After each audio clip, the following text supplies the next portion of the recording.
नमस्कार, मैं खुशी और आप देख रहे हैं प्रॉम्प्ट टाइम न्यूज। आइए नजर डालते हैं आज की बड़ी खबर पर। उत्तर प्रदेश के जनपद मैनपुरी के रोड पर स्थित बीकेजी एजुकेशनल एकेडमी प्रबंधक से स्कूल की व्यवस्थाओं को लेकर और बच्चों की शिक्षा को लेकर हुई खास बातचीत। जी नमस्कार। सबसे पहले तो मैं स्वागत करता हूँ, आप हमारे चैनल को अपना कीमती समय दे रहे हैं, उसके लिए बहुत बहुत धन्यवाद।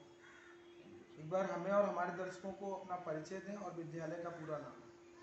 जी Soni Shashikant Pandey higher secondary school Bahadurpur Saure Kannauj.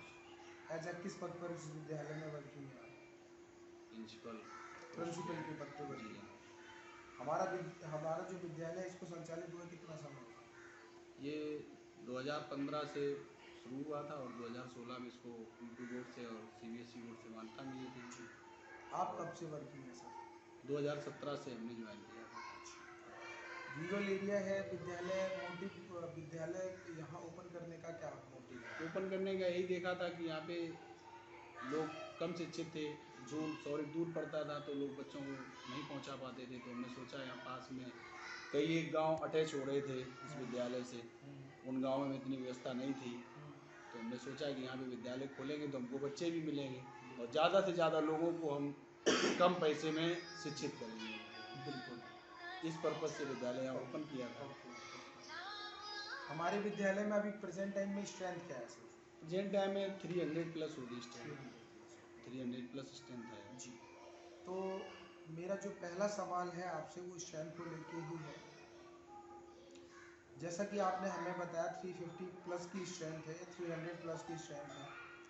मैं समझता हूँ उस स्ट्रेंथ में सभी बच्चे एक समान नहीं होंगे, कई बच्चे पढ़ने में बहुत अच्छे होंगे, कई मीडियम होंगे और कई वीक भी होंगे। तो जो वीक बच्चे होते हैं उनको आप कैसे परफेक्ट बनाते हैं, क्या स्ट्रेटजी होती है और वीक बच्चों को कैच कैसे करते हैं? वीक बच्चों के लिए एक्स्ट्रा क्लासेस की व्यवस्था है। जी। कुछ बच्चे आ जाते हैं उसमें, जैसे कमज़ोर बच्चे जो होते हैं उनको हम अलग क्लास में, उनकी अलग व्यवस्था रहती है। तो क्लास में क्या होता है, जिस क्लास में कमज़ोर बच्चे हैं तो वहाँ पे डबल टीचर की व्यवस्था रहती है और मेरे तो अक्सर पीरियड खाली रहते हैं। तो उसमें मैं क्या करता हूँ, उन्हीं बच्चों के साथ उन्हीं बच्चों की कापियाँ चेक करता हूँ, उन्हीं बच्चों के पेरेंट्स से मिलता हूँ, उनसे फ़ोन पे बात भी करता हूँ, उनकी डायरी मेंशन करवाता हूँ कि आपका बच्चा ये वर्क नहीं कर रहा है, आप इस पर घर पे ध्यान दीजिए। तो जो भी उनकी कमी होती है उनको मैं उनके गार्जियन तक पहुंचाने का प्रयास करता हूं। 1 से 2 टीचर की व्यवस्था करता हूं। कभी कभी क्या होता है कि उनके एक्स्ट्रा पीरियड भी लगवा देता हूं। जैसे सैटरडे के दिन कुछ बच्चे खेलते हैं तो जो छोटे बच्चे होते हैं या जो पुअर बच्चे होते हैं वो खेलने में भी रुचि नहीं रखते हैं जी। क्योंकि उनको सिर्फ क्लास में रहना अच्छा लगता है, एक जगह बैठना अच्छा लगता है। और तो वो जो बच्चे होते हैं उनको फिर एक्स्ट्रा अलग से हर टीचर के द्वारा उन्हें मोटिवेट कराया जाता है। कभी कभी क्या लगता हो सकता मेरी बात उन बच्चों के समझ में नहीं आ रही है तो किसी अन्य टीचर के द्वारा उन बच्चों को जो है मोटिवेट कराते हैं। हर तरीके से जो है प्रयास पूरा रहता है। अब जैसे पीजी क्लास में जो छोटे बच्चे, मेरे जो टीचर हैं वो वेल एजुकेटेड टीचर हैं और ट्रेंड टीचर हैं। अन्य विद्यालयों में क्या है कि बीएससी किया या इंटर किया तो आप मेरे यहाँ टीचर हो गए, लेकिन मेरे यहाँ जितने भी टीचर हैं 1st से लेकर 10th तक सभी टीचर बीटीसी और बीएड हैं और सभी जो है मेरिट भी हैं। तो सबको सामाजिक नॉलेज भी है। मेरे यहाँ जो भी टीचर है वो सामाजिक ज्ञान की बात रखता है और अपने विषय वस्तु पे पूरा फोकस रहता है।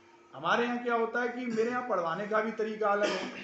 हमारे यहाँ जो विषय आपका इंटरेस्टेड है वो विषय आपसे पढ़वाया जाएगा। जबरदस्ती कोई भी विषय ऐसे नहीं किया जाएगा कि जबरदस्ती आपने थोप दिया नहीं आपको ये पढ़ाना है, ये आपको कंपलसरी पढ़ाना है, ये तो पढ़ाना ही है, ऐसा नहीं।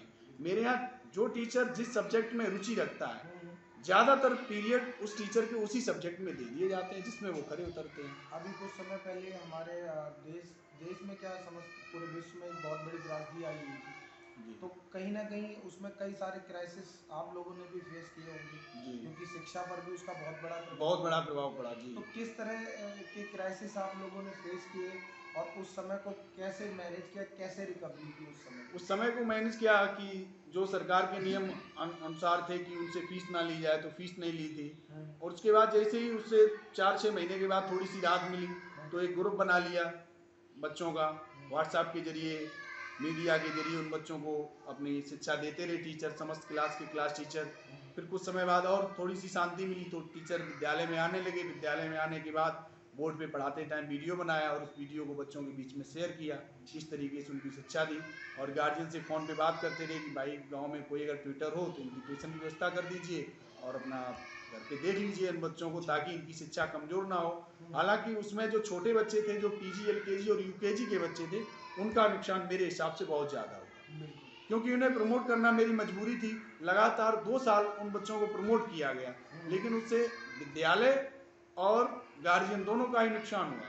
विद्यालय को फीस भी नहीं मिल पाई, लेकिन विद्यालय ने उनको प्रमोट किया और विद्यालय को अपने पास से, मैनेजमेंट को अपने पास से विद्यालय के जो भी खर्चे हैं वो सारे खर्चे विद्यालय के उठाने पड़े मेरे। जैसे जो गाड़ी है विद्यालय की, तो उनका बीमा वो तो हर साल कराना पड़ेगा, मैनेजमेंट ने करवाया कि पता नहीं कब आदेश आ जाए तो उनको गाड़ी भेजनी पड़ेगी।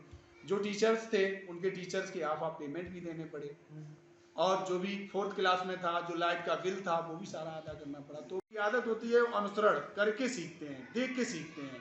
जैसा दूसरा व्यक्ति कर रहा है तो उस हिसाब से वो सीखते हैं।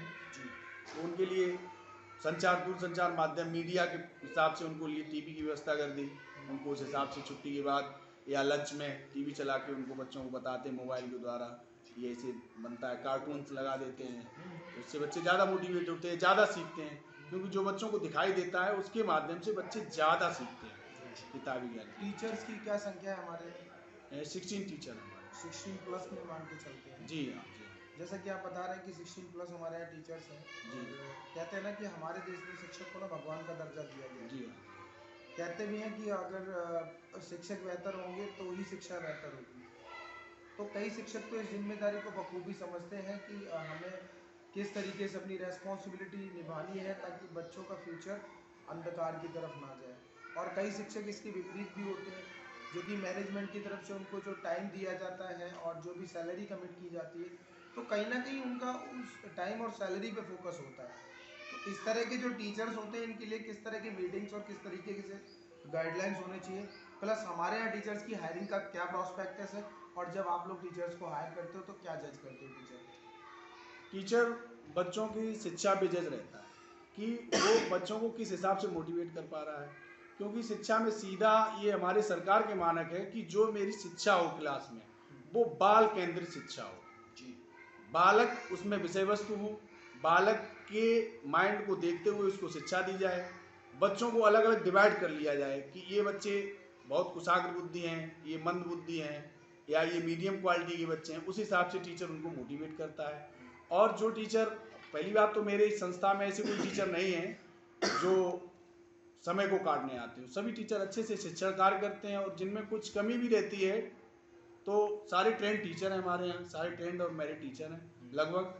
तो जिनमें जो कमी होती है उनको मैं बीच बीच मीटिंग के द्वारा मोटिवेट करता रहता हूँ, बताता रहता हूँ कि आप में सर ये कमी है, तो उन पर वो सुधार करते हैं।